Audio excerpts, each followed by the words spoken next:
George Foreman. George Foreman changed his fighting style more dramatically than almost any heavyweight boxing champion. In the early 1970s, he fought like a wrecking ball, marching forward and throwing heavy hooks and uppercuts until opponents collapsed under the pressure.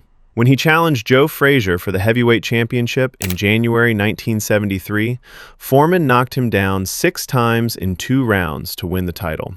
Against Ken Norton, he used the same approach, forcing exchanges and stopping him in 2 rounds. The young Foreman relied almost entirely on power and aggression. He pushed forward, threw wide punches, and expected the fight to end before the later rounds.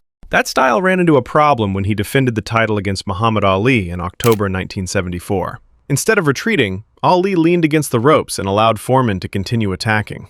Round after round, Foreman threw heavy punches while Ali absorbed them on his arms and gloves. The pace slowly drained the champion's energy. By the 8th round, Foreman was exhausted, and Ali stepped forward with a combination that knocked him out. The defeat exposed the weakness in Foreman's style. His offense depended on overwhelming opponents early, and when the knockout did not come quickly, he struggled to control the fight in the later rounds. When Foreman returned to boxing in 1987 after a 10-year retirement, he fought in a very different way. Instead of chasing knockouts with combinations, he controlled distance and waited to land a single right hand. Defensively, he often used a crossguard, holding both gloves high in front of his face and chest to block punches while walking forward. He used this approach on November 5, 1994, when he challenged Michael Moorer for the heavyweight championship. For most of the fight, Moorer moved and landed combinations, while Foreman advanced slowly behind his jab. Foreman continued walking forward and looking for a single opening. In the 10th round, he finally landed a straight right hand that knocked Moorer out. Muhammad Ali. In the 1960s, Ali moved around the ring in a way that looked unusual for a heavyweight. He stayed light on his feet, circled the ring behind a fast jab, and relied on reflexes to avoid punches rather than blocking them. Opponents were forced to chase him while he landed quick combinations and moved away before they could respond. The style was on display when Ali challenged Sonny Liston for the heavyweight championship in February 1964. Ali controlled the fight with his speed and movement, stepping out of range while landing jabs and counters. A similar performance followed against Floyd Patterson, where Ali's mobility created problems that larger heavyweights couldn't keep up with.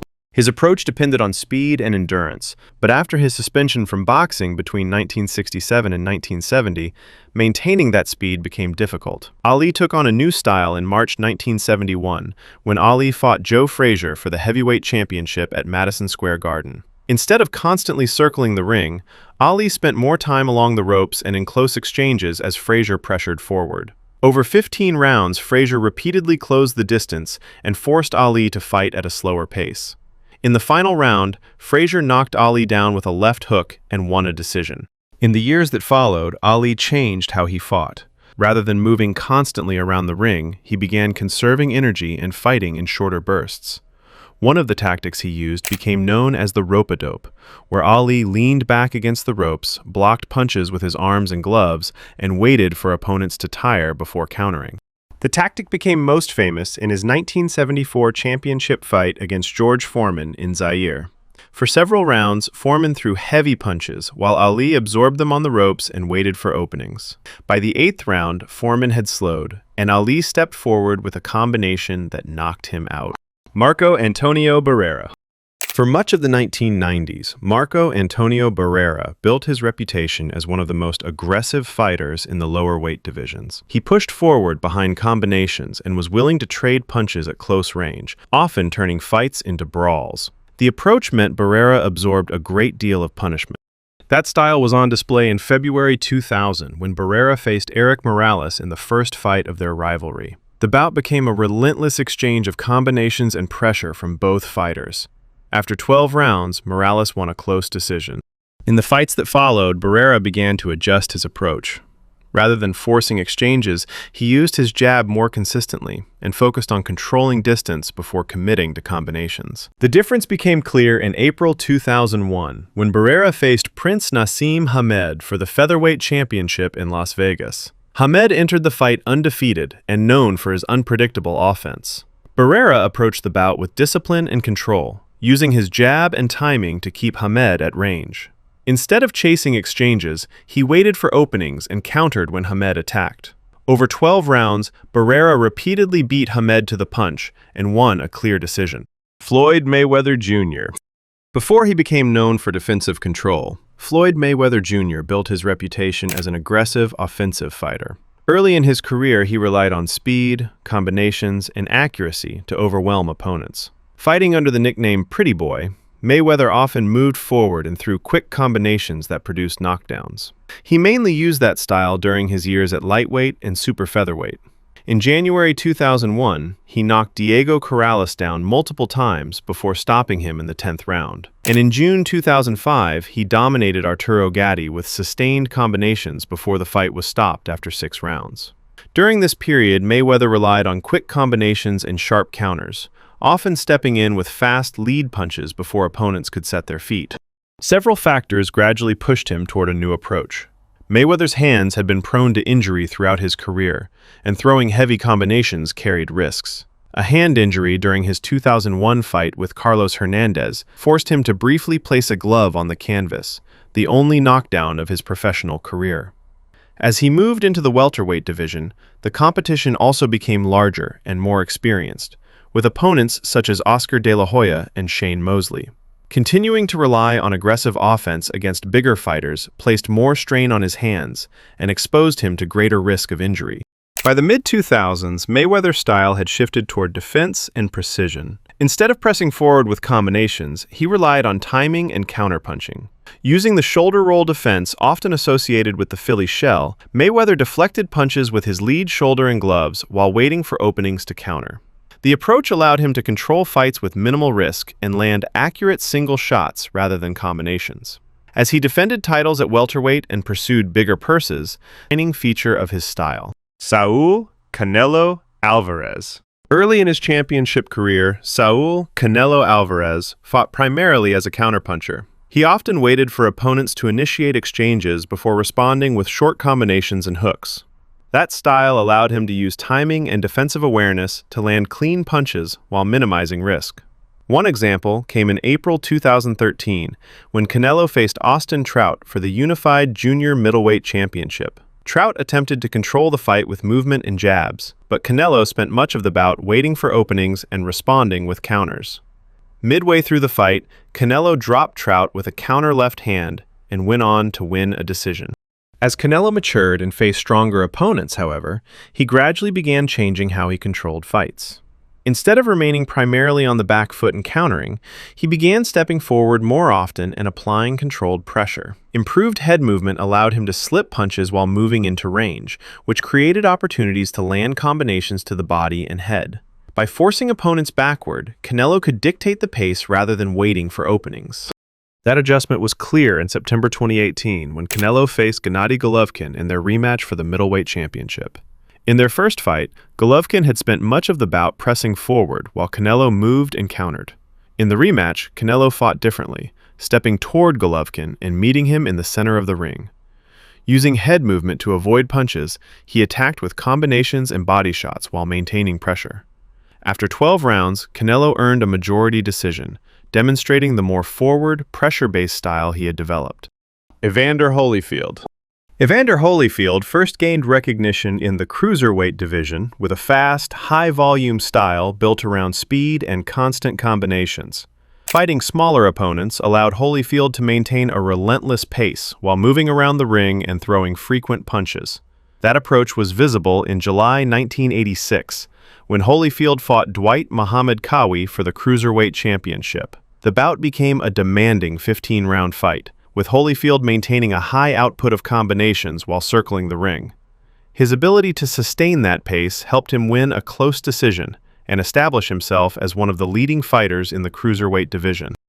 When Holyfield later moved to the heavyweight division, however, the size and strength of his opponents forced him to adjust his approach. Heavyweights were larger and more capable of controlling distance with jabs and clinches, which made the constant movement style he had used at cruiserweight more difficult to sustain.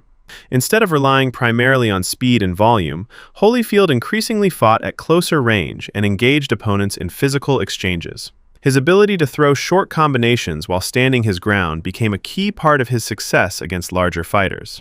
That version of Holyfield appeared in November 1992 when he defended the heavyweight championship against Riddick Bowe. Bowe's height and reach advantage forced Holyfield into repeated exchanges at close range, rather than the faster outside style he had used earlier in his career. Throughout the fight, Holyfield stood his ground and traded punches with the larger opponent, showing the inside fighting approach that defined much of his heavyweight career. Andre Ward. Andre Ward's early professional style resembled the disciplined boxing approach he had used to win the gold medal at the 2004 Olympic Games. He relied on positioning, timing, and defense to control opponents rather than getting into exchanges. Ward often stayed at mid-range and used his jab to disrupt rhythm while landing counters. That style was used in November 2009 when Ward faced Mikkel Kessler in the Super 6 World Boxing Classic. Kessler entered the fight as one of the favorites in the tournament, known for his jab and technical skill. Ward controlled the bout with movement and well-placed counters, eventually winning when the fight was stopped due to cuts. As Ward continued facing stronger opposition, however, his approach began to shift toward more physical inside control. Instead of relying primarily on outside boxing, Ward frequently closed distance and used clinches to disrupt opponents' offense. By tying up opponents and landing short punches during close exchanges, Ward could limit their rhythm while gradually wearing them down over the course of a fight. That more physical version of Ward became especially clear in June 2017 when he fought Sergey Kovalev in their rematch for the light heavyweight championship. Rather than staying at range for long stretches, Ward stepped inside and targeted Kovalev with short punches to the body. The sustained inside pressure gradually slowed Kovalev, and Ward finished the fight with a series of body shots that forced the referee to stop the bout. The performance demonstrated how Ward had evolved from an outside technician into a fighter who could control opponents through close-range pressure. Terence Crawford. Terence Crawford first emerged as a champion with a style built on movement and counterpunching. Early in his lightweight career, he often spent the opening rounds studying opponents and controlling distance rather than pressing forward immediately. Crawford's ability to switch between orthodox and southpaw stances helped him land counters from different angles while avoiding prolonged exchanges. That was clear in March 2014 when Crawford traveled to Scotland to challenge Ricky Burns for the lightweight championship. Fighting in Burns's home arena, Crawford spent much of the bout controlling distance and landing clean counters while limiting Burns's offense. Over 12 rounds, Crawford's accuracy and movement earned him a decision victory. As Crawford moved up in weight and faced stronger opponents, however, his approach became more aggressive once he identified a weakness in an opponent's defense. Instead of relying on outside boxing, Crawford pressed forward and attacked with combinations after reading his opponent's rhythm. His ability to switch stances became rather than a defensive tool. The more aggressive version of Crawford appeared in August 2017 when he fought Julius Indongo to unify the junior welterweight titles, to use an opponent's timing as an attack point. Lennox Lewis. Lennox Lewis's early professional style relied heavily on power and the ability to finish fights quickly. After winning the Olympic gold medal in 1988, Lewis turned professional and established himself as one of the hardest punchers in the heavyweight division. In many of his early fights, he pressed forward and looked to end bouts with combinations rather than controlling distance. He used that style in October 1992 when he fought Donovan "Razor" Ruddock in London. Ruddock was known as one of the most dangerous punchers in the division, but Lewis attacked aggressively from the opening rounds. He landed heavy combinations and stopped Ruddock in the second round. A loss 2 years later forced Lewis to reconsider that approach. In September 1994, he defended the WBC heavyweight title against Oliver McCall. Lewis entered the fight as the champion, but was caught by a right hand in the second round and knocked out. The defeat showed the risks of relying too much on punching power. A new style emphasizing distance control and the jab was used in March 1999 when Lewis fought Evander Holyfield for the undisputed heavyweight championship at Madison Square Garden. Instead of pressing forward, Lewis used his jab and reach advantage to control the pace of the fight. He kept Holyfield at distance while landing straight punches and limiting exchanges. Although the fight ended in a controversial draw, Lewis's jab-centered approach became the foundation of his later heavyweight title defenses. Manny Pacquiao. Manny Pacquiao's early professional style relied heavily on speed, aggression, and constant forward pressure. Fighting in the lower weight classes, Pacquiao often attacked in rapid bursts, throwing wide punches and quick combinations while stepping directly toward opponents. That aggressive approach was clear in March 2005 when Pacquiao fought Erik Morales in their first bout. Pacquiao pressed forward for much of the fight and attempted to overwhelm Morales with speed and volume, but Morales was able to control distance and counter effectively. Morales won a decision, handing Pacquiao a defeat that exposed the risks of relying too heavily on straight-line pressure. Over time, Pacquiao began refining his offensive approach. Instead of attacking directly in front of opponents, he used footwork to create angles before throwing combinations. By stepping to the side after attacking, Pacquiao could avoid counters while maintaining pressure. This adjustment allowed him to keep his speed and aggression while reducing the number of clean punches he absorbed. That new version of Pacquiao appeared in July 2019 when he faced Keith Thurman for the WBA welterweight championship. Thurman entered the fight undefeated and nearly a decade younger, but Pacquiao used angles to disrupt his timing. Early in the fight, Pacquiao knocked Thurman down with a quick left hand, and throughout the bout, he stepped around Thurman after landing combinations. After 12 rounds, Pacquiao won a split decision, becoming welterweight champion again at 40 years old. Gennady Golovkin. Gennady Golovkin, often known as Triple G, first built his reputation as one of the most relentless pressure fighters in the middleweight division. His early title defenses were defined by constant forward movement and a willingness to exchange punches in order to break opponents down. Golovkin typically stepped forward behind his jab and forced opponents toward the ropes, where he could attack with combinations to the head and body. That style was clear in June 2013 when Golovkin defended his middleweight title against Matthew Macklin. Golovkin steadily pushed Macklin backward throughout the fight and applied pressure until he created an opening for a powerful left hook to the body that ended the bout in the third round. As Golovkin faced stronger opposition at the top of the middleweight division, however, his approach became more measured. Instead of forcing exchanges constantly, he relied more heavily on his jab to control distance and pace the fight. The jab allowed him to maintain pressure while limiting opportunities for opponents to counter. This adjustment helped Golovkin remain effective against larger and more mobile fighters who preferred to stay on the outside. The more patient version of Golovkin first appeared in March 2017 when he fought Daniel Jacobs in New York. Jacobs used movement and size to disrupt Golovkin's usual pressure, forcing him to fight at a slower pace. Golovkin relied on his jab to control distance and gradually accumulate points while choosing moments to attack. Although Jacobs was difficult to stop, Golovkin maintained control for most of the fight and won a competitive decision. Oleksandr Usyk. Oleksandr Usyk first established his reputation in the cruiserweight division with a style built on constant movement and high punch volume. Rather than relying on single power shots, Usyk controlled fights through footwork, angles, and steady combinations. He frequently circled the ring and attacked in bursts, forcing opponents to reset before they could respond. That style was seen in July 2018 when Usyk faced Murat Gassiev in the final of the World Boxing Super Series tournament. Gassiev entered the fight with significant knockout power, but Usyk controlled the pace with movement and accurate combinations. Over 12 rounds, Usyk repeatedly stepped around Gassiev and accumulated points while limiting exchanges at close range, winning a wide decision to become the undisputed cruiserweight champion. When Usyk moved to the heavyweight division, the size and strength of his opponents required adjustments. Heavyweights were capable of slowing the fight with clinches and physical pressure, which made the constant high-volume style he had used at cruiserweight harder to maintain. Instead of fighting at the same relentless pace, Usyk began emphasizing distance control and carefully timed attacks. He often used a long guard to measure range and disrupt incoming punches before stepping to new angles.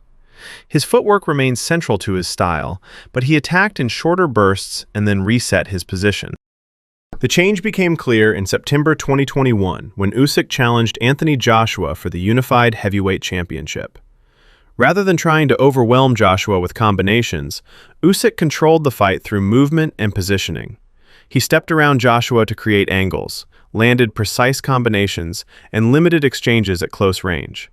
Over 12 rounds, Usyk disrupted Joshua's rhythm and won a decision to become heavyweight champion, demonstrating the more distance-focused style he had developed at heavyweight. Footwork. Footwork keeps a fighter safe by changing where exchanges happen. Instead of absorbing punches, the fighter steps out of range, pivots, or circles to reset the angle. A short step back can make a jab fall short, and a quick pivot can force the opponent to turn before throwing again. Because the feet move first, the hands don't have to block as often. The goal is to stay just outside reach, then step in only when there's a clear opening. Ben Whitaker shows how movement alone can control the pace of a fight. In his early professional bouts, he rarely stays in front of opponents after throwing. He'll step to the side or circle away, forcing them to turn before they can punch. That constant repositioning makes it difficult for opponents to set their feet, and it keeps Whitaker in control of distance without needing to block often.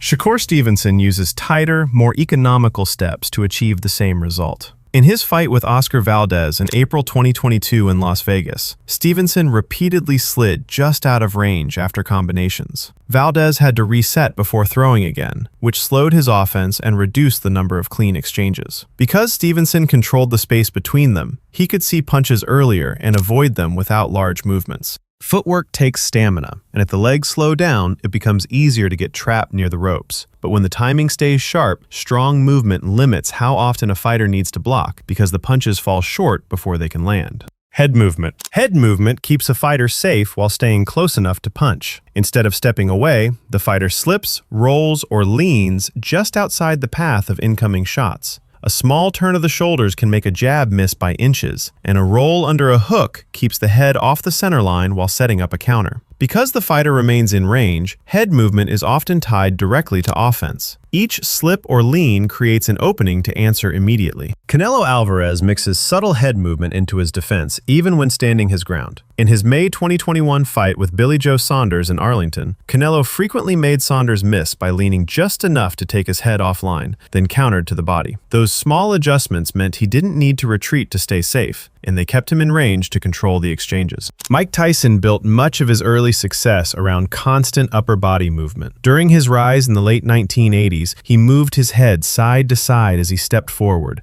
slipping jabs and rolling under hooks before firing short combinations. Against Trevor Berbick in November 1986 in Las Vegas, Tyson repeatedly slipped punches on the way inside, which let him close distance without taking clean shots. The movement kept him balanced and in position to punch with power at close range. Head movement demands sharp timing because the fighter stays within punching distance. If the rhythm is off, the punches land clean. But when the timing is right, slipping and rolling allow a fighter to avoid damage while staying in position to counter. High guard. The high guard is the most common way fighters protect themselves. Both gloves stay high near the temples, elbows tight to the ribs, so the head and body are covered at the same time. When straight punches come down the middle, the gloves close together to catch them. Hooks land on the forearms or get taken on the elbows with a small turn of the shoulders. Because the hands are already in place, the fighter doesn't need big reactions to stay safe, which is why this guard shows up most when exchanges get close and fast. Canelo Alvarez spends long stretches of fights working behind a tight guard,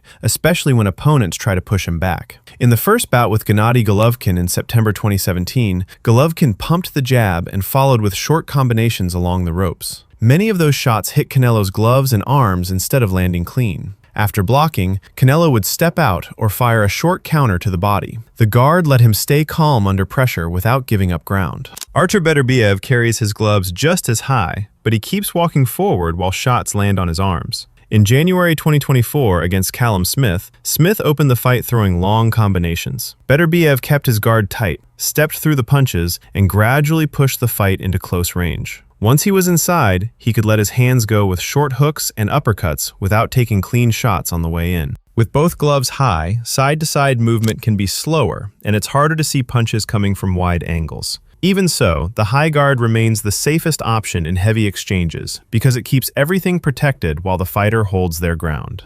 Philly shell. The Philly shell turns the body slightly sideways, with the lead shoulder raised and the rear hand near the chin. The lead hand rests lower, ready to catch or tap punches. Jabs can be picked off with the rear hand or slipped outside. Straight right hands are taken on the front shoulder by rolling the torso, which softens the impact and creates a lane for a counter. Hooks are handled by leaning back, bending at the waist, or bringing the rear hand across. Because the stance is angled, less of the body is exposed, but the head is not fully covered, so timing has to be sharp. Terence Crawford moves into this guard once he has a read on rhythm. In July 2023 against Errol Spence Jr., he spent long stretches catching jabs with his rear hand and rolling right hands off the shoulder before firing straight counters. The lower lead hand gave him a clear view of incoming shots, and each roll naturally set his feet for offense. Floyd Mayweather is the clearest long-term example of the guard working at the highest level. Against Canelo Alvarez in September 2013, he repeatedly let punches hit the shoulder or glance off his gloves, then answered with short right hands down the middle. His balance stayed centered, so even when he leaned or rolled, he was always in position to punch back. Ryan Garcia's fight with Devin Haney in April 2024 showed how awkward the guard can look when done wrong. Garcia spent stretches trying to lean away and roll shots, but he often turned too far, exposing his back and losing his stance. Instead of staying balanced, he ended up offline and unable to counter.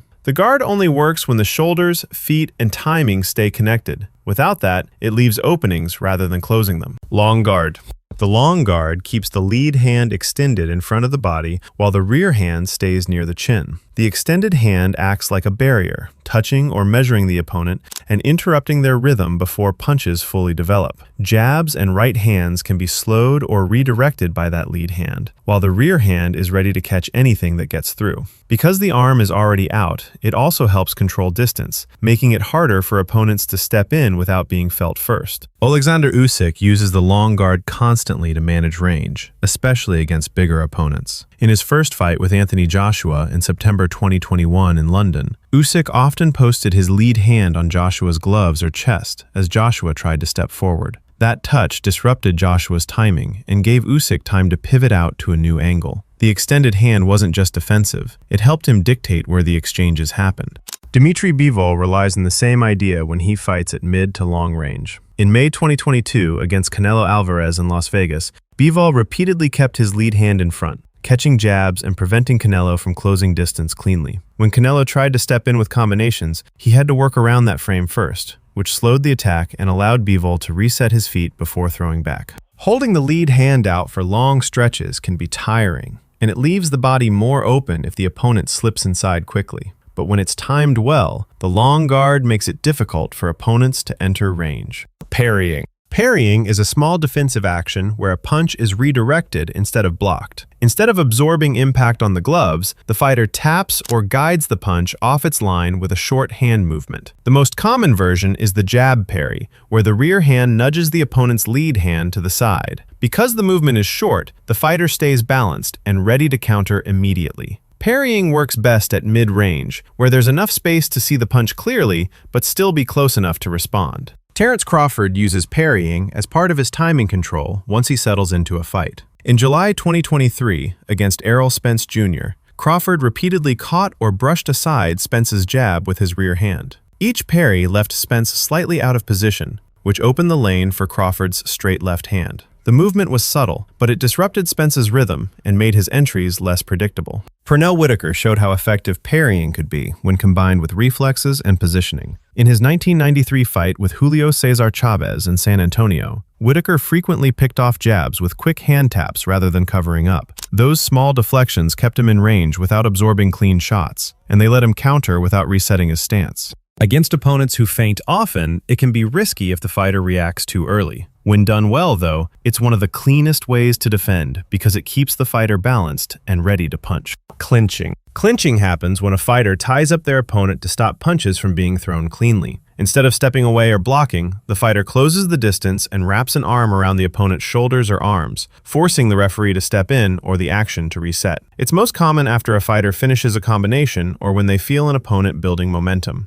The goal is simple. Slow the pace and remove space so punches can't land with full power. Tyson Fury uses clinching as part of his control of distance, especially against shorter fighters trying to work inside. In his rematch with Deontay Wilder in February 2020 in Las Vegas, Fury repeatedly leaned his weight onto Wilder in close range. By tying Wilder up and forcing him to carry that weight, Fury limited Wilder's ability to set his feet for power shots. Each clinch broke the rhythm and made the fight unfold at Fury's pace.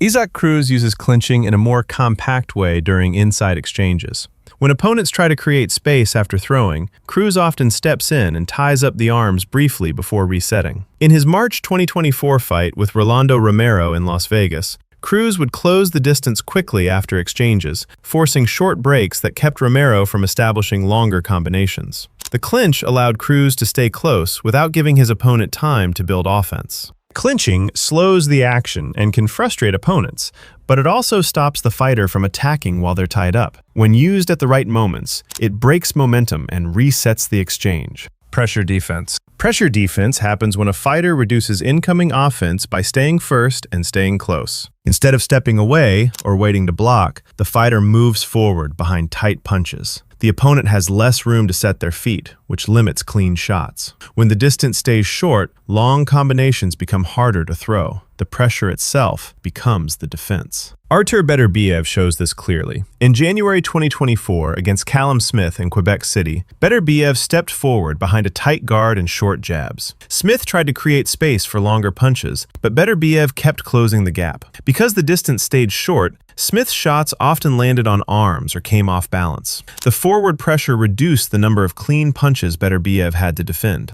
Pressure defense requires conditioning because the fighter must keep moving forward without pause. If the forward movement slows, the opponent can reset and regain control of distance. When sustained properly, though, constant pressure keeps the opponent reacting. Low guard. The low guard is when a fighter keeps their hands near waist level instead of protecting the head with a tight shell. Because the gloves are not covering the face, defense comes from reaction time and upper body movement. Jabs and straight punches are avoided by leaning back or slipping outside the line, while hooks are rolled with the shoulders. The lower hand position also keeps the arms relaxed, which can make punches faster, but it leaves less margin for error if timing is off. Teofimo Lopez often fights with his lead hand low while reading his opponent's rhythm. In his November 2021 fight with George Kambosos Jr. in New York, Lopez spent stretches leaning just outside jab range with his hands relaxed, looking to counter as Kambosos stepped in. When the timing worked, he could fire quickly without needing to reset his hands first. But the low guard also meant he took clean shots when he misjudged distance, showing how much it depends on precision. Prince Nassim Hamed built his style around reflexes and movement from a low hand position. In his April 1997 fight with Kevin Kelly in New York, Hamed repeatedly leaned away from punches and brought his hands up only at the last moment to counter. His balance and reaction speed let him stay unpredictable, even while taking risks that a tighter guard would avoid. With the hands low, vision is clear and counters can be thrown quickly. But the defense relies almost entirely on timing. Crossguard. The crossguard isn't used so much anymore, but it was used by some of the most legendary heavyweights. It places both forearms across the front of the face, with the gloves resting near the opposite cheeks. Instead of keeping the hands high and separate, the arms overlap, forming a shield that absorbs straight punches and hooks on the forearms. Because the elbows stay close to the body, it also protects the ribs while the fighter waits for openings. Ken Norton used this guard throughout his fights with Muhammad Ali in the 1970s. When Ali jabbed, Norton often caught the punch on his forearms, keeping his head protected while inching forward. The crossed arms limited Ali's usual straight lanes, forcing him to adjust his rhythm and punch placement. Norton would then answer with short counters once he was within range. George Foreman brought the crossguard back during his comeback in the 1990s. In November 1994 against Michael Moorer in Las Vegas, Foreman spent long stretches standing behind crossed forearms, letting combinations land on his arms while he edged closer. The guard allowed him to stay patient without taking clean shots until he found the opening that ended the fight with a right hand in the 10th round. Outboxer. Outboxers, or pure boxers, base their style on distance, accuracy, and movement. The goal is to land clean punches while staying out of reach, using quick jabs, straight shots, and lateral footwork to control the fight. Rather than trading at close range, they make opponents miss and then answer with sharp counters. Caleb Plant shows this approach in today's boxing. He works behind a steady jab, snapping it out to disrupt rhythm, and then following with short combinations. His footwork keeps him circling and creating angles. So even when his opponent tries to press forward, The exchanges end on Plant's terms.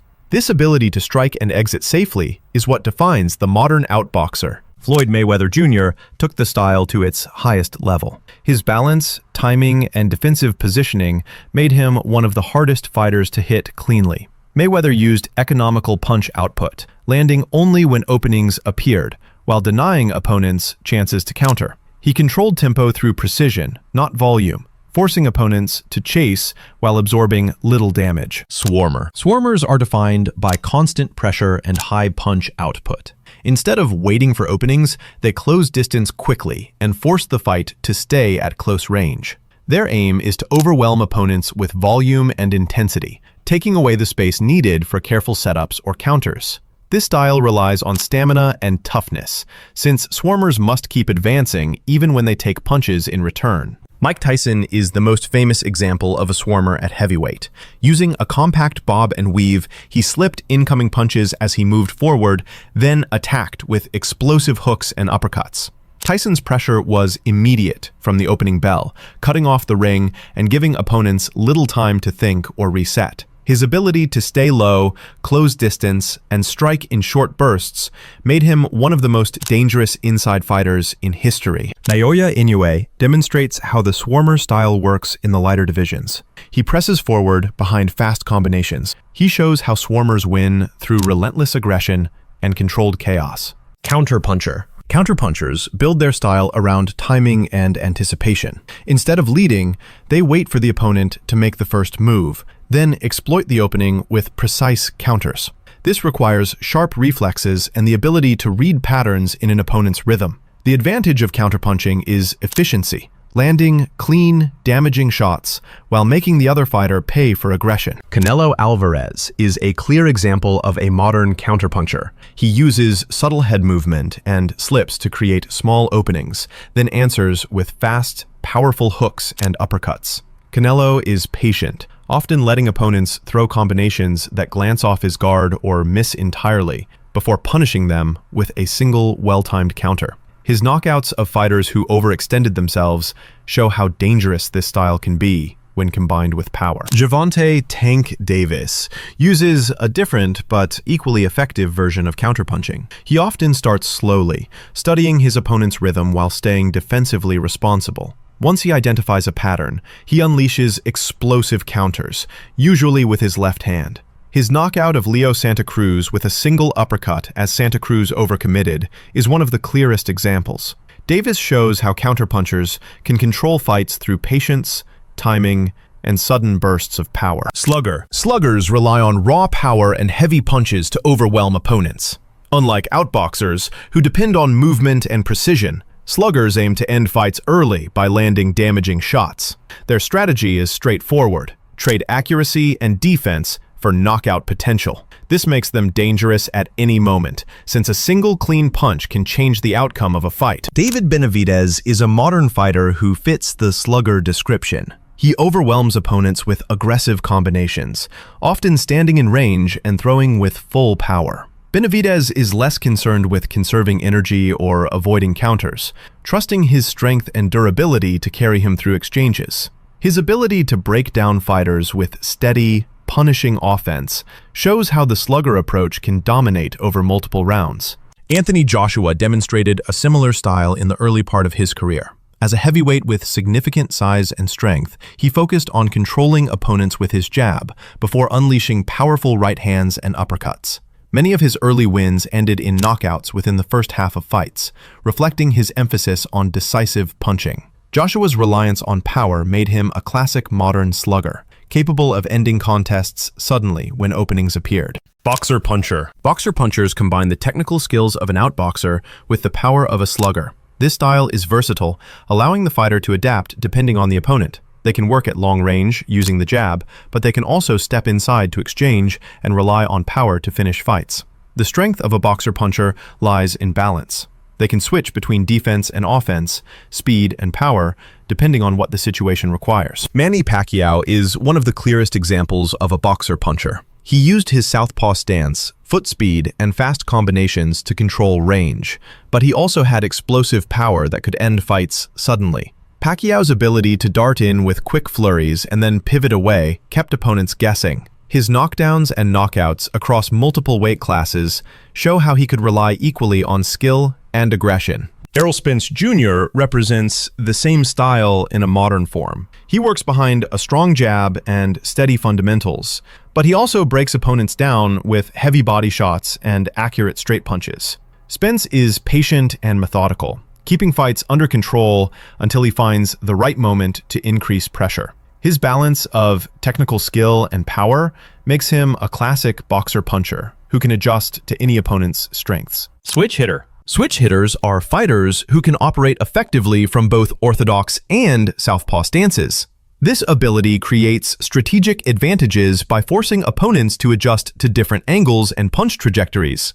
A switch hitter can change stance mid-fight to neutralize an opponent's strengths, open new lines of attack, or break rhythm. Success with this style requires comfort in both stances, strong fundamentals, and the awareness to know when to switch. Terence Crawford is the most recognized modern example. He often begins fights in an orthodox stance, using his jab to measure distance and read timing. As the fight develops, he shifts into southpaw, where his power shots become more dangerous. Crawford's ability to switch seamlessly while maintaining balance makes him unpredictable, and many of his biggest wins have come after a mid-fight stance change that exposed openings. Jaron Boots Ennis shows how natural this skill can look in a younger fighter. He moves between orthodox and southpaw almost without pause, throwing combinations comfortably from either side.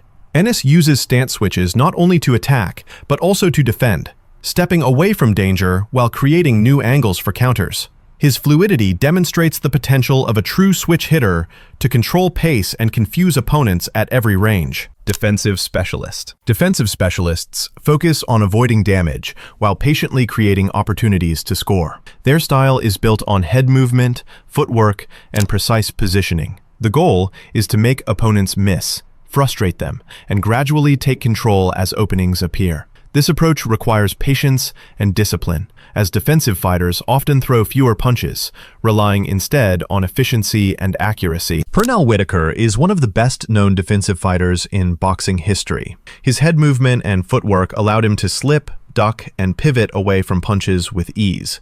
Opponents often found themselves swinging at air, while Whitaker countered with sharp, clean shots. His ability to neutralize aggression and win rounds through defense alone made him one of the most difficult fighters of his era to face.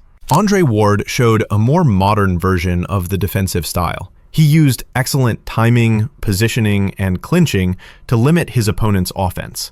Ward often disrupted rhythm with quick steps inside, smothering attacks before they could develop, then landing accurate counters or working in the clinch. Ward's control of distance and rhythm meant opponents rarely got the chance to land clean, even when pressing forward. Pressure fighter. Pressure fighters win by steadily advancing and forcing opponents backward. Unlike swarmers, who rely on speed and non-stop volume, pressure fighters use controlled footwork, strong defense, and consistent punch output to close distance without rushing. Their objective is to keep opponents on the defensive, wear them down over rounds, and break their rhythm until mistakes appear. This style demands patience, conditioning, and the ability to cut off the ring effectively. Gennady Golovkin is one of the clearest examples of a pressure fighter. He used a powerful jab not only to score, but to control distance and guide opponents into corners.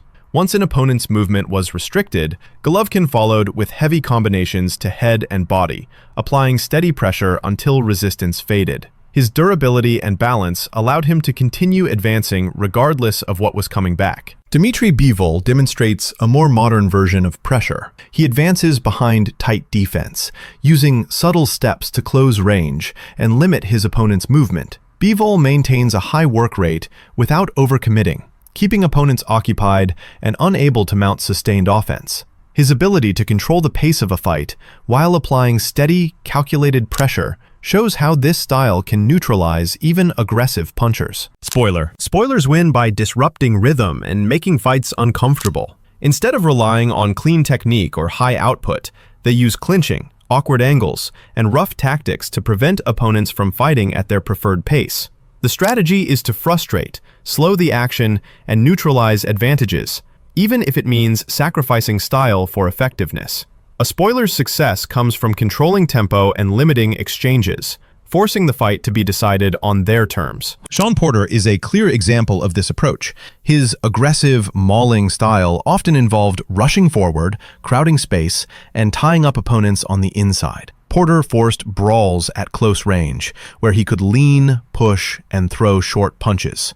Even when opponents had superior boxing skills, his pressure and constant clinching made clean exchanges nearly impossible, turning fights into battles of endurance. Devin Haney has also been criticized for using elements of the spoiler style. While technically skilled, he frequently disrupts attacks by clinching when opponents get close. By holding and resetting the action, Haney limits their ability to build momentum. Combined with a strong jab at distance, this tactic allows him to control fights while minimizing risks. His reliance on these spoiling tactics has become a defining feature of his recent performances. Slickster. Slicksters rely on reflexes, speed, and unorthodox movement to outclass opponents.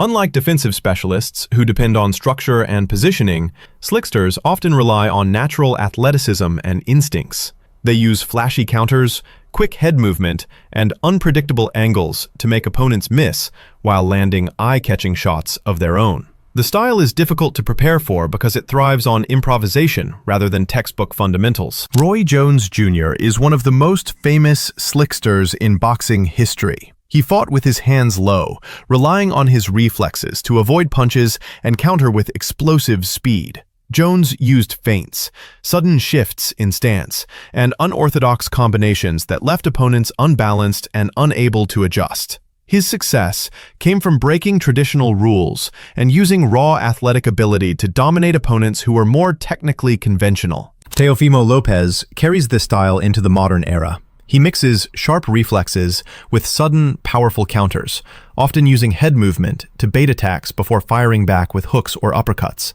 His win over Vasily Lomachenko highlighted his ability to offset elite technical skill with speed and timing. Ryan Garcia demonstrates a similar approach, using hand speed and explosive left hooks to capitalize on small openings. His reliance on reflexes and fast counters fits squarely within the slickster archetype. Showmen. Showmen use entertainment and charisma as central parts of their style. Beyond technique, they rely on theatrics, confidence, and psychological warfare to unsettle opponents and capture attention. This can take the form of flashy entrances, taunts during the fight, or exaggerated defensive maneuvers that frustrate an opponent.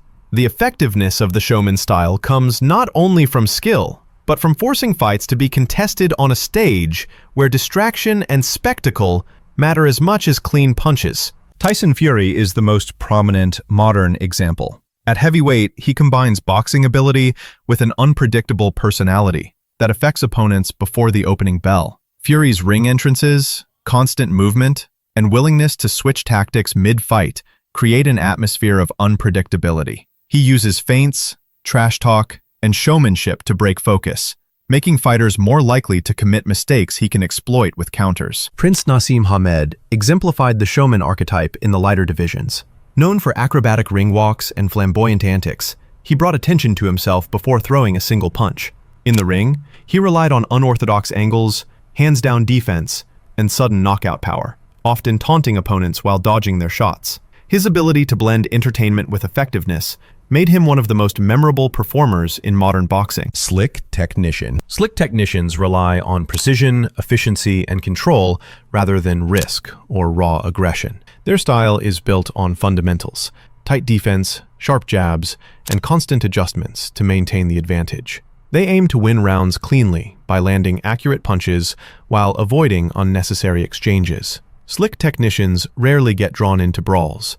Instead, they focus on dictating tempo and positioning, so every moment of the fight unfolds on their terms. Shakur Stevenson is one of the clearest modern examples. His defense and timing make him extremely difficult to hit cleanly. Stevenson uses footwork to maintain distance, punishing opponents with jabs and straight counters whenever they try to close the gap. His economical punch selection ensures that he lands at a high rate while exposing himself to minimal risk.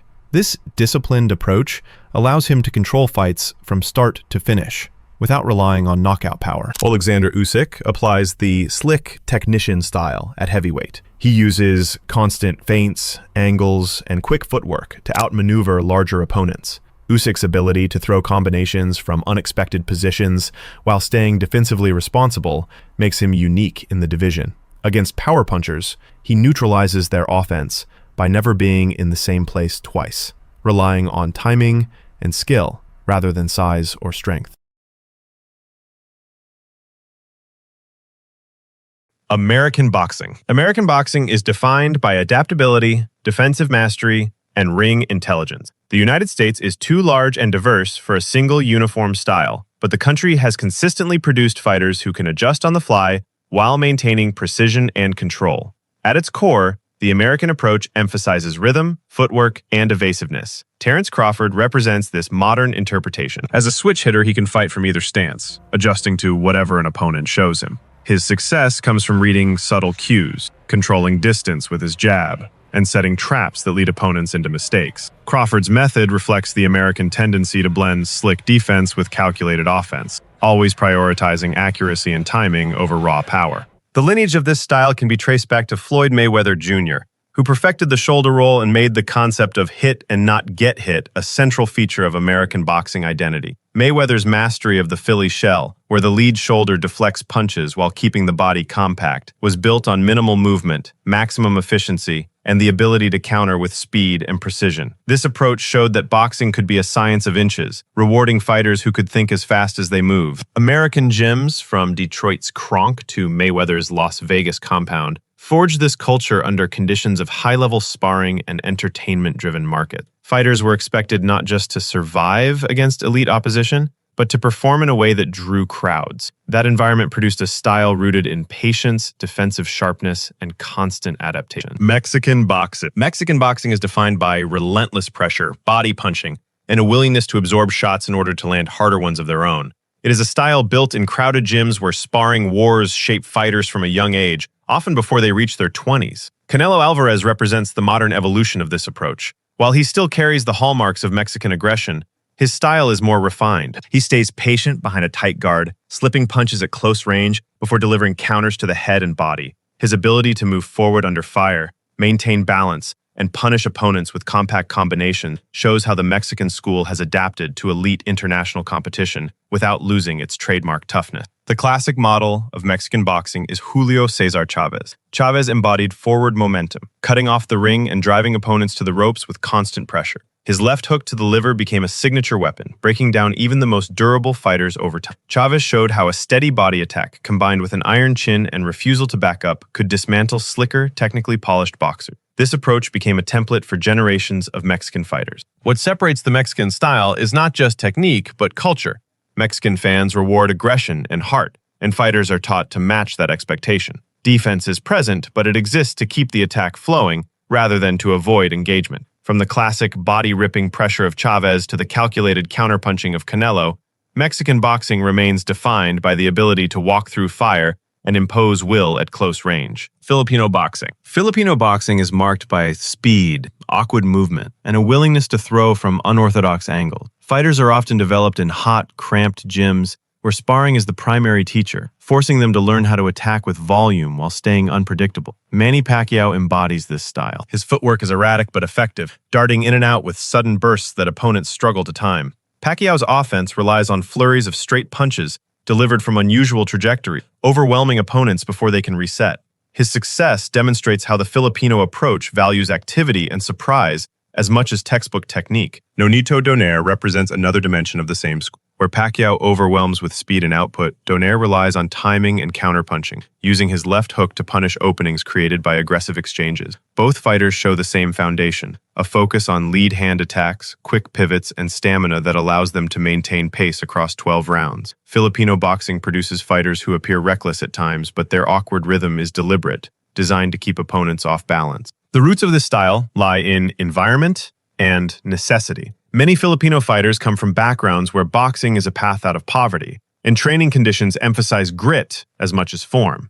Endless road work, high-volume bag drills, and punishing sparring create athletes who can fight at a pace few others can endure. The result is a style that mixes unpredictability with raw endurance, producing fighters who are difficult to solve and relentless from the opening bell. British boxing. British boxing is built on upright stances, straight punches, and control of distance. Fighters are trained from the amateur level to keep their form compact, relying on the jab as the foundation of offense and defense. The style favors order over improvisation, with an emphasis on accuracy, ring generalship, and minimizing risk. Lennox Lewis is the clearest example. Standing tall behind a commanding jab, he dictated fights by keeping opponents at range, breaking them down before landing right hands or uppercuts with clinical timing. His approach reflected the British focus on textbook efficiency, using patience and fundamentals to neutralize aggression. Anthony Joshua demonstrates how this system has carried into the modern heavyweight era. Like Lewis, he relies on straight punches, careful positioning, and disciplined movement. Joshua's best performances highlight the British priority of maintaining structure, controlling range, avoiding unnecessary exchanges, and relying on balance to recover quickly if pressured.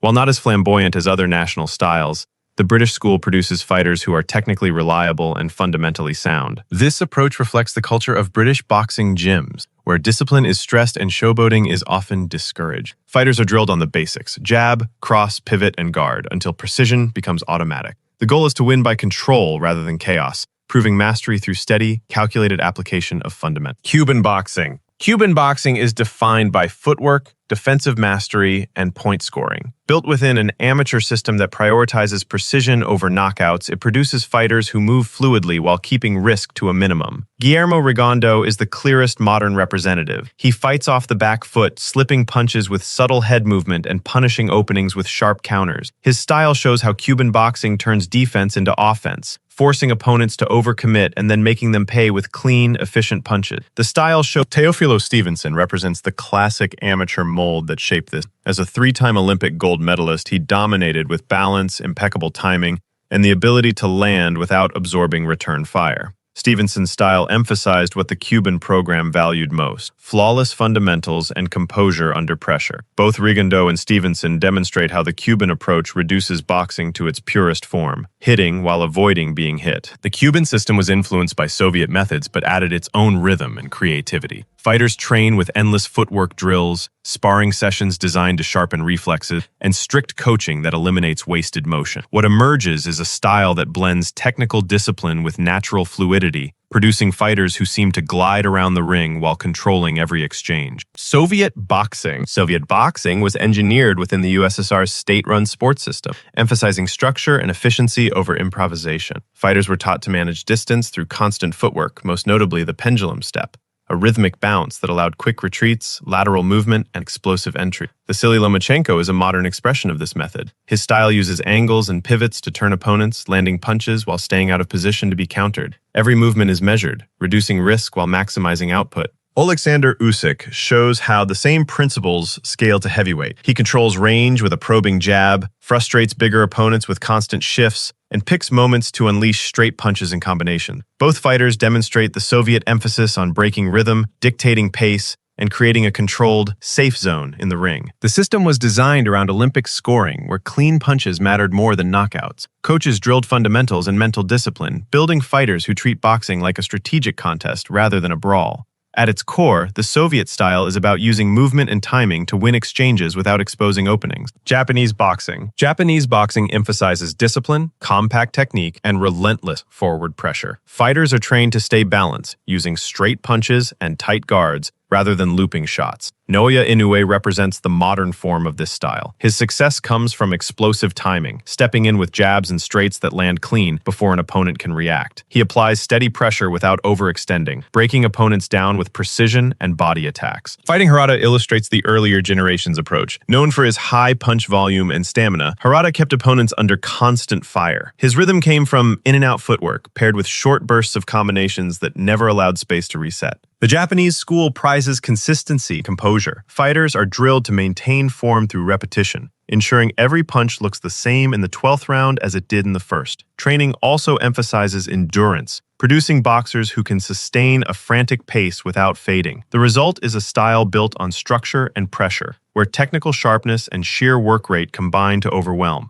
Puerto Rican boxing. Puerto Rican boxing is built around sharp punching, pride and power, and national identity. Felix Trinidad exemplifies the style with his aggressive use of the left hook. He pressed forward behind a long jab, then unleashed his signature hook to the head and body, often changing fights with a single shot. Trinidad's success showed how Puerto Rican fighters relied on clean, heavy punches rather than constant pressure alone. Miguel Cotto demonstrates a more balanced version of the same school. He combines solid technical fundamentals with a punishing body attack, using short hooks and straights to wear opponents down. Cotto's approach reflected the adaptability of Puerto Rican fighters, aggressive enough to satisfy fans, but measured enough to succeed at the highest level. The style grew from the island's competitive gyms and its rivalry with Mexico, where entertainment value mattered as much as victory. Fighters were expected to show toughness and deliver action, but with a layer of refinement. Puerto Rican boxing blends aggression with structure, producing boxers who carry knockout power in combination with polished technique. Argentine boxing. Argentine boxing is known for grit, awkward rhythm, and relentless toughness. Sergio Maravilla Martinez represents its unorthodox side. Fighting with his hands low and relying on lateral movement, he created angles that confused opponents and landed sharp counters from unexpected positions. His style showed how Argentine fighters often blend unpredictability with technical craft. Marcos Maidana reflects the opposite end, raw pressure and looping power shots. He crowded opponents, turned fights into brawls, and forced mistakes through sheer aggression.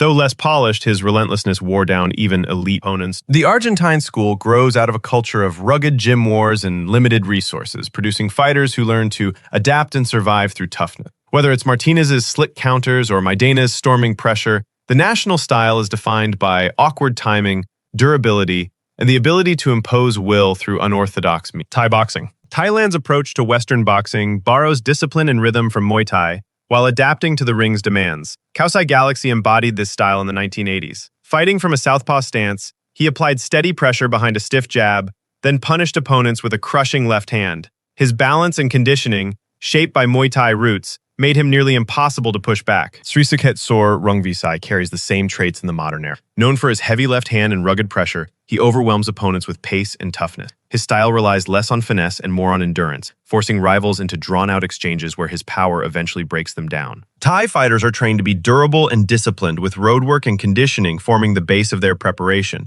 The result is a style that emphasizes pressure, stamina, and power punching, creating champions who can impose their will from the opening bell until the last round. Irish boxing. Irish boxing is rooted in pressure, stamina, and emotional intensity. Bear McGuigan captured this style in the 1980s, driving forward behind constant combinations and a relentless pace. His fights were defined by energy and crowd-driven momentum, showing how Irish fighters often thrive on pressure and output rather than cautious tactics. Katie Taylor represents the modern dimension. A product of elite amateur systems, she combines technical volume punching with sharp footwork. Her success highlights the Irish emphasis on work rate, using quick bursts of straight punches and tight angles to overwhelm opponents across all rounds. The culture of Irish boxing values heart and endurance, with fighters trained to keep pressure high even when fatigued. Whether through McGuigan's grit or Taylor's precision, the national style is recognized for its combination of aggression, pace, and resilience. German boxing. German boxing emphasizes structure, discipline, and control of distance. Wladimir Klitschko is the most famous example. Fighting out of German gyms, he relied on a dominant jab and clinching to neutralize opponents. His style was built on safety first, establishing range, limiting exchanges, and capitalizing on mistakes with straight right hands. Henry Mask reflected the same tradition at light heavyweight. Known as the gentleman, he fought from an upright stance with precise, straight punches, focusing on clean technique and minimizing risk. His approach mirrored the German boxing ethos, methodical, disciplined, and fundamentally sound. This system emerged from strong amateur programs that valued order and repetition. Fighters were drilled to maintain stance, guard, and balance at all times. While sometimes criticized as rigid, the style produced champions whose efficiency and structure allowed them to dominate through consistency and control. Cutting off the ring. One of the smartest things a boxer can do is take away the space the other guy needs. The goal is to close off the easy exit and make him fight near the edges of the ring. When Gennady Golovkin fought David Lemieux at Madison Square Garden in October 2015, one of the big questions was whether Lemieux would be able to land clean power shots. Lemieux was one of the division's hardest punchers, and punchers like that want to plant their feet and throw haymakers. Golovkin spent the night taking that away. The jab allowed him to take small steps to close off the escape route and force Lemieux toward the perimeter. When Lemieux tried to slide out and get back to center ring, Golovkin was already stepping across that lane and meeting him with the jab. Instead of escaping cleanly and setting his feet, Lemieux was constantly getting turned, edged back, and made to reset before he could punch. By the 5th round, Golovkin dropped him with a body shot. By the 8th round, Lemieux's face was badly marked up and the referees stopped it. Joe Calzaghe was also a master at cutting off the ring. When he fought Jeff Lacey in 2006, Lacey was unbeaten and dangerous if he could get set and throw. Calzaghe never gave him the room to do that. His footwork kept taking away the exit before Lacey could claim it, and the punching volume pinned him near the edges. Instead of planting in front of Calzaghe and letting his shots go, Lacey was forced to cover up or reset. By the end of 12 rounds, Calzaghe had landed 351 punches to Lacey's 116 and dropped him in the last round. Taking away the jab. The jab is how a lot of fighters find their range, set their rhythm, and start the rest of their offense. If you can take that away, they can't get into a good flow. When Winky Wright fought Shane Mosley in their first fight in 2004, he made it hard for Mosley to use his jab. Wright's southpaw jab was coming from an angle Mosley was not used to dealing with, and Wright's high guard gave him very little clean feedback when he tried to jab back.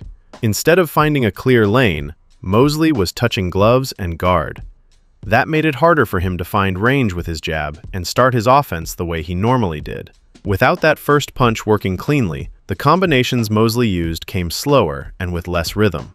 By the end of 12 rounds, Mosley never found his rhythm, and Wright won a unanimous decision. In September 1993, Pernell Whitaker shut down Julio Cesar Chavez Sr.'s jab. Chavez liked to step in, build pressure, and make the fight happen behind his lead side. Whitaker kept changing the look with his positioning, his reactions, and the way he made Chavez hesitate before fully committing. Instead of getting a clean read with the jab and building forward from there, Chavez was seeing a target that moved, shifted, or answered back. He still pressed, but he was not getting the kind of clean, lead hand control that usually helped him settle the fight. Officially, it was scored a draw, but most people watching thought Whitaker had won.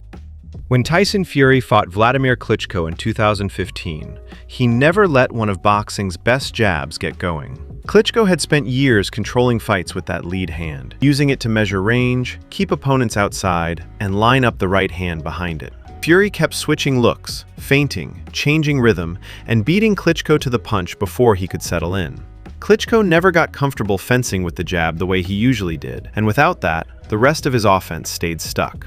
By the end of 12 rounds, Fury had won a unanimous decision and ended Klitschko's heavyweight title reign. Controlling the center. The center of the ring is the best real estate in a fight. If a boxer can hold it, the other one usually has to work harder just to get into position. When Bernard Hopkins fought Felix Trinidad at Madison Square Garden in September 2001, he made Trinidad attack from weak spots. Trinidad had gone into the fight 40-0 with 33 knockouts and was used to walking opponents down behind his pressure and power. Hopkins never gave him the space he wanted. He kept the fight in front of him, stayed balanced in the middle, and made Trinidad come in from farther out. That mattered because Trinidad was more dangerous once he could step forward and set his feet. Instead, he had to reach for Hopkins from the outside. Hopkins landed 260 punches to Trinidad's 129, and by the championship rounds, Trinidad was the one getting broken down. In the 12th, Hopkins dropped him with a right hand, and Trinidad's father climbed into the ring to stop the fight. Andre Ward was also a master at owning the center of the ring, and he showed it against Chad Dawson in 2012. Dawson had moved down from light heavyweight to challenge Ward at 168, and Ward never let him own the middle of the ring for long. He stood his ground, took the better position, and made Dawson work around him instead of through him. Once Dawson was the one circling and reaching, Ward could pick his spots and punish him.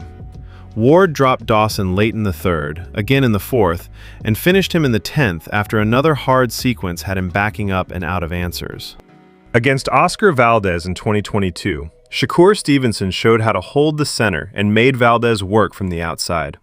Valdez was the aggressive puncher, but he was the one getting pushed toward the edges and asked to attack around Stevenson's position. That made every entry harder. Stevenson could see the attack coming, meet it with the jab or the left hand, and reset the fight back where he wanted it. He dropped Valdez in the 6th and won a wide, unanimous decision. making the opponent lead. Some fighters are most dangerous when they can counter.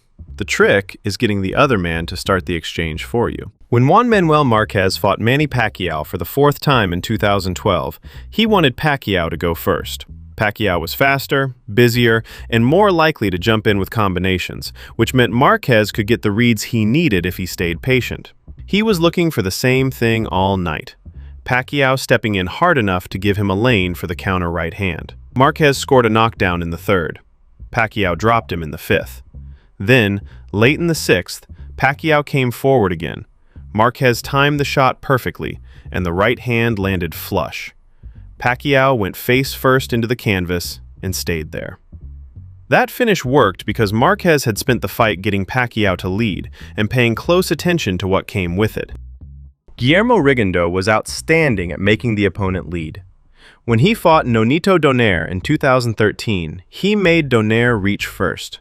Donaire had the bigger reputation and the bigger left hook, but Rigondeaux stayed just far enough away to make him start exchanges he did not fully control. He changed the look, gave small feints, and made Donaire show his intentions before the real exchange began. Once Donaire had to lead, Rigondeaux could read the entry, beat him to the shot, or make him miss and reset. Donaire scored a knockdown in the 10th, but over the full fight he was getting pulled into exchanges that started on Rigondeaux's terms. Rigondeaux won a unanimous decision and took Donaire's WBO junior featherweight title. Controlling distance. A boxer who controls distance gets to decide which shots are on the table. If he keeps the fight at the range he wants, his offense lands cleaner, and the other man ends up punching from the wrong spot. Vladimir Klitschko forced Alexander Povetkin back to long range in 2013. Povetkin was trying to get inside, close the gap, and work where his shorter frame made more sense. Klitschko never let that become a clean process. The jab was stopping Povetkin on the way in, and every time the distance started collapsing, Klitschko either tied him up or forced him to restart from farther out. That is what made the fight so ugly for long stretches. Povetkin was not getting clean entries or clean combinations once he got there. He was spending too much of the night crossing the same distance again. Klitschko scored knockdowns in the 2nd, 7th, and 11th rounds and won a wide, unanimous decision. Against Jerry Cooney in 1982, Larry Holmes kept the fight at a range Cooney did not want. Cooney had size, power, and one of the most dangerous left hooks in boxing, but Holmes never let him launch that offense from the right range. The jab stopped Cooney from stepping in comfortably and made him reach before his heavier shots could even become a threat. That mattered because Cooney was at his best once he could close the gap and punch with his feet under him. Holmes made him work just to get near the right range, and that extra distance wore on him round after round. In the 13th, Holmes finally broke him down and finished the fight. Breaking rhythm. A boxer in rhythm gets to see the fight a half step earlier. Breaking that rhythm means changing the timing, changing the look, and never letting the other guy settle into the pace he wants. Nassim Hamed did that to Kevin Kelly in 1997. Kelly wanted exchanges he could read and answer, but Hamed gave him chaos instead. He switched stance, jumped in from odd angles, pulled back farther than expected, then came back with shots Kelly was not set for. The fight had 4 knockdowns in the first 4 rounds because neither man was dealing with normal timing. But Hamed was the one more comfortable inside that mess. Kelly could punch, and he had moments, but he never got the kind of steady rhythm that lets a fighter build offense layer by layer. In the 4th round, Hamed put him down twice and finished the fight. Roy Jones Jr. took James Toney's rhythm away in 1994 before Toney could really settle. Toney was one of the calmest fighters in boxing once he had the pace where he wanted it. He liked to read, roll, counter, and make the other man fight at his speed. Roy never gave him that. The hand speed kept interrupting the beat of the fight, and the quick entries and exits changed what Toney had to react to. Instead of getting long stretches where he could sit there, read the shots, and answer back, Toney was getting touched first and reset again. After 12 rounds, Jones had won a wide unanimous decision and taken Toney's IBF super middleweight title. Setting traps. A trap in boxing is showing the other fighter something on purpose, knowing what reaction it usually gets, and being ready for the shot that opens after it. When Gervonta Davis fought Rolando Romero in 2022, he stayed patient enough to let the opening come to him. Romero was aggressive, explosive, and always looking to jump in with something big, which made him easy to read if the pattern repeated enough times. Davis gave him small looks, small openings, and moments where it seemed safe to rush in. Romero kept taking the bait. In the 6th round, he stepped in again. Davis pulled back just enough to clear the line, and the left hand landed clean. Romero stumbled sideways into the ropes, then fell hard a few steps later. Canelo Alvarez spent most of his 2019 fight with Sergey Kovalev building toward one opening. Kovalev's jab was still there, and Canelo had to solve that before the bigger shot could appear. He watched the rhythm, edged closer, and made Kovalev throw into a pace that was getting easier to read. By the 11th round, Kovalev's reactions were slower, and the opening was finally there. Canelo landed a left hook, then came right back with the right hand that ended the fight. The knockout looked sudden, but he had spent round after round building to that exact moment. Positioning battle. Position can decide the exchange before the punch does.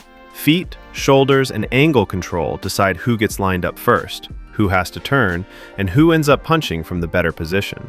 When Dimitri Bivol fought Gilberto Ramirez in 2022, Ramirez kept finding Bivol already set where he wanted to be. Bivol's feet were in place first, his shoulders stayed lined up, and that gave him the cleaner lane for the jab and right hand. Ramirez was bigger and wanted to make the fight physical, but he was having to reach in from worse angles. Instead of getting Bivol squared up in front of him, he was running into a man who was already balanced and already pointing the exchange where he wanted it to go. By the end of 12 rounds, Bivol had won a wide, unanimous decision and kept his light heavyweight title. Nigel Benn wanted the fight fast and violent in 1990, but Chris Eubank kept changing the position before the shots could land clean.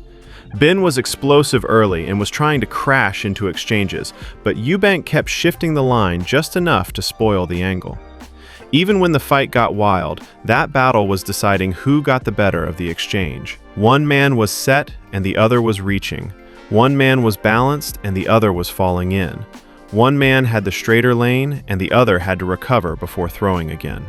In the 9th round, once Benn was tiring and the positions got harder to win cleanly, Eubank broke him down and stopped him, forcing opponents backward. Walking a fighter backward changes the whole exchange. The feet get less stable, the balance gets worse, and the shots usually come with less confidence than they do going forward. When Errol Spence Jr. fought Danny Garcia in 2020, he forced Garcia onto the back foot behind the jab. Garcia is most comfortable when he can sit down on counters and fire with his feet under him, but Spence kept taking that away.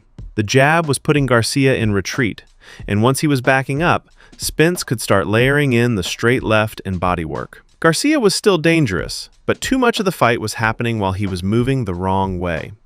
By the end of 12 rounds, Spence had won a unanimous decision and controlled most of the fight with forward pressure. Gennady Golovkin did the same thing to Gabriel Rosado in 2013.